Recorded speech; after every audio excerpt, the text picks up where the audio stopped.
नमस्कार दोस्तों, आप सबको पता है एक न्यूज़ आ रही है कल से। मेरे पास भी ईमेल आया है नाडा की तरफ से कि आपके ऊपर 4 साल का बैन लगाया गया है।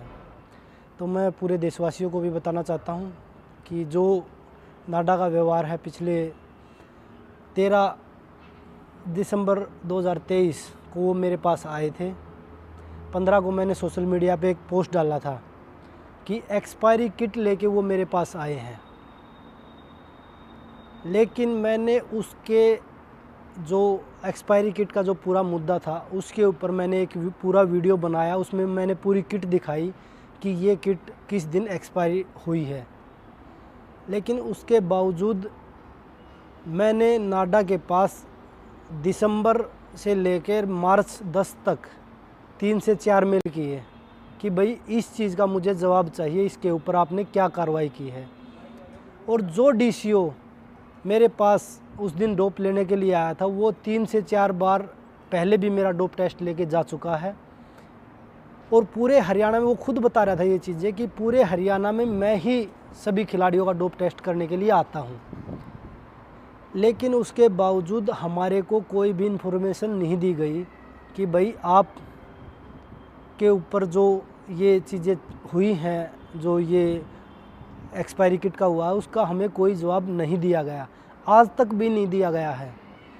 2024 मार्च 10 की जो ट्रायल 9-10 की जो ट्रायल थी उसके बारे में मैं आपको बता देता हूँ कि जब मार्च में ट्रायल हुई जो ओलंपिक क्वालिफाई के लिए थी, उसमें जब वो बोल रहे हैं, मेरे ऊपर आरोप लगाए हैं नाडा की तरफ से कि बजरंग डोप सैंपल देने से पहले वेन्यू छोड़ के भाग गए, उन्होंने ये बोला है। लेकिन मैं आपको बताना चाहता हूँ कि मेरे पास विद प्रूफ है। मैंने वो कुश्ती के बीच में आए मेरे पास, उसके बाद मेरी एक और कुश्ती थी। रूल के हिसाब से मैं आपको बताऊँ तो कुश्ती के बीच में आपके पास कोई भी डोप लेने के लिए नहीं आ सकता। कुश्ती ख़त्म होने के बाद आपका टूर्नामेंट ख़त्म हो गया या आप उससे बाहर हो गए गेम से, तो आपका डोप सैंपल लेने आ सकते हैं। लेकिन जब वो मेरे पास आए ना तो उन्होंने मेरे को कोई आईडी दिखाई। मैंने उनको बोला कि अभी मेरी एक और बाउट है, उसके बाद आप मेरे से बात करना आके। लेकिन मैं जब उन्होंने सरकारी डॉक्टर बैठता था वहाँ पे, जो सरकार ने अपॉइंट कर रखा, साई द्वारा वहाँ पे बिठा रखा था, मैंने उनसे मेडिकल बनवाया। उसके बाद उसमें टाइम नोट भी है कि भाई किस टाइम मैंने मेडिकल बनवाया और किस टाइम मैंने जो वहाँ पे जो कोचेज़ बैठे, जो टीम बना रखी थी कि भाई उनको मेडिकल देना है, उनके पास वो मेडिकल दिया। उसके बाद मैंने वेन्यू छोड़ा। उसके बीच में मेरे पास कोई भी नाडा की तरफ से डीसीओ इन्फॉर्मेशन देने या आपका डोप टेस्ट होगा मेरे पास नहीं आया। उसके बाद फिर उन्होंने एक पैनल बनाया, पैनल में मेरी हियरिंग हुई, उस पैनल ने मुझे बहाल कर दिया।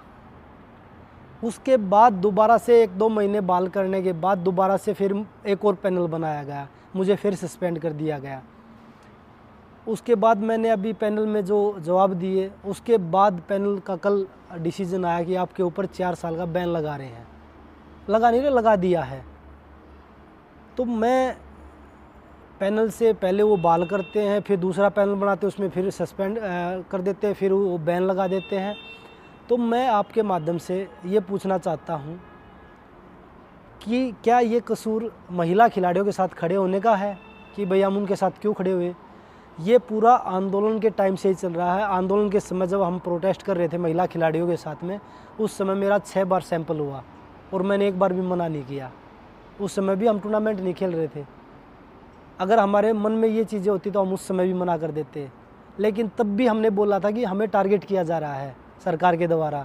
उसके बाद जब वो एक्सपायरी किट का मामला आया, जब हमने आवाज़ उठाई और वो हमने प्रूफ हो गया, उस सिस्टम से हमारा विश्वास बिल्कुल उठ गया कि जो ये सिस्टम चल रहा है, जब आप इतने बड़े बड़े खिलाड़ियों के साथ ऐसा हरकत कर सकते हैं, ऐसी बेहुदा हरकत कर सकते हैं, तो आपके ऊपर कौन विश्वास करेगा।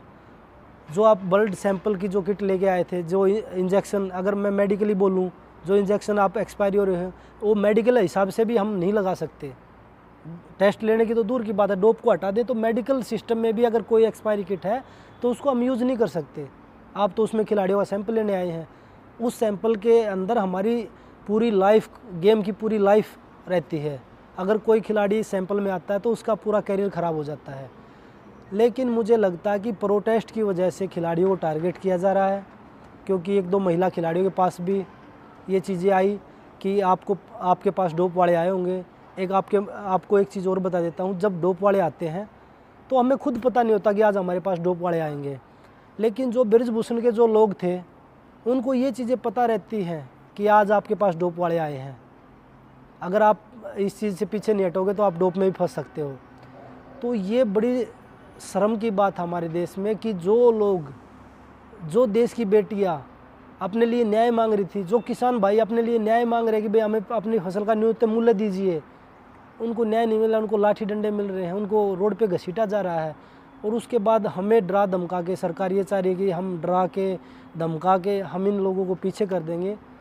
तो हम ना तो डरेंगे ना हम झुकेंगे। जो सच्चाई की लड़ाई है वो लड़ते रहेंगे, पहले भी लड़ रहे थे, आज भी लड़ रहे हैं और आगे भी लड़ते रहेंगे।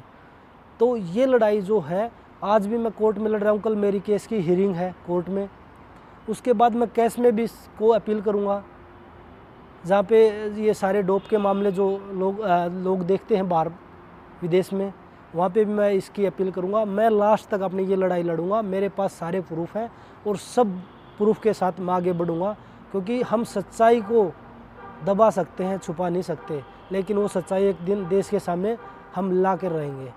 धन्यवाद।